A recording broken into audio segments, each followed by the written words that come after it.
সুনামগঞ্জের ছাতকে বিএনপির ৯টি ইউনিয়নের তৃণমূল নেতাকর্মীদের নিয়ে একটি যৌথ কর্মী সভা অনুষ্ঠিত হয়েছে। বুধবার বিকেলে গোবিন্দগঞ্জ পয়েন্টের সাইমা সাদি মহল সেন্টারে আয়োজিত এই সভায় প্রধান অতিথি ছিলেন বিএনপির কেন্দ্রীয় সহ সাংগঠনিক সম্পাদক, সাবেক সংসদ সদস্য এবং জেলা আহ্বায়ক কলিম উদ্দিন আহমেদ মিলন। বিস্তারিত দেখুন আবু বক্করের তথ্যচিত্রে। কলিম উদ্দিন আহমেদ মিলন বক্তব্যে বলেন, জাতীয় সংসদ নির্বাচনের জন্য এখন থেকে প্রস্তুতি নিতে হবে। ওয়ার্ড থেকে শুরু করে দোসরমুক্ত কমিটি গঠন করা জরুরি। তিনি বলেন, ষড়যন্ত্রকারীরা বিএনপিকে কলুষিত করতে চায়, কিন্তু আমাদের ঐক্য এবং দৃঢ়তাই সেই ষড়যন্ত্র ব্যর্থ হবে। তিনি আরও জানান, যারা আগে নির্বাচন চায়নি তারা এখন আনুপাতিক নির্বাচনের দাবি জানাচ্ছেন। জনগণ তাদের পক্ষে নেই, তারা নানা কৌশলে নির্বাচনে বাধা দেওয়ার চেষ্টা করছে। তবে আমরা সবাই মিলে এসব মোকাবেলা করে প্রতিটি ক্ষেত্রে জয়লাভ করতে চাই। সভায় সভাপতিত্ব করেন উপজেলা বিএনপির সিনিয়র যুগ্ম আহ্বায়ক মাস্টার ফজলুল করিম বকুল এবং সঞ্চালনায় ছিলেন আহ্বায়ক কমিটির সদস্য আতাউর রহমান ইমরান।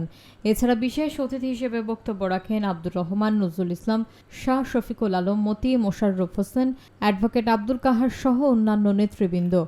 অনুষ্ঠানে বিভিন্ন ইউনিয়নের নেতাকর্মীরা বক্তব্য দেন এবং দলকে আরও শক্তিশালী করার লক্ষ্যে ঐক্যবদ্ধ হওয়ার আহ্বান জানান। এই কয়েকদিন অন্যান্য কাজের চেয়ে এই কাজটাকে বেশি গুরুত্ব দিতে হবে। সবাই আমরা একমত আছি না? কি বলেন আপনারা?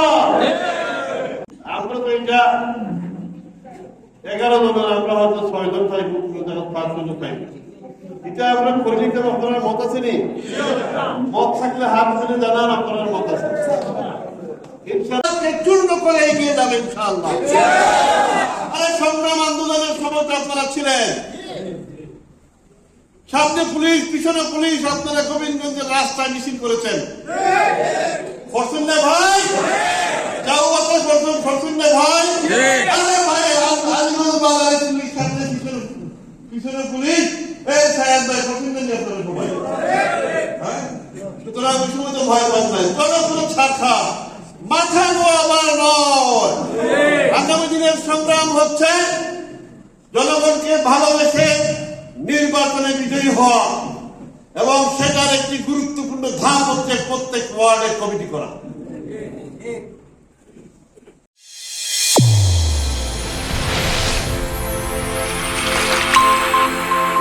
চ্যানেল A1 হৃদয়ের স্পন্দন।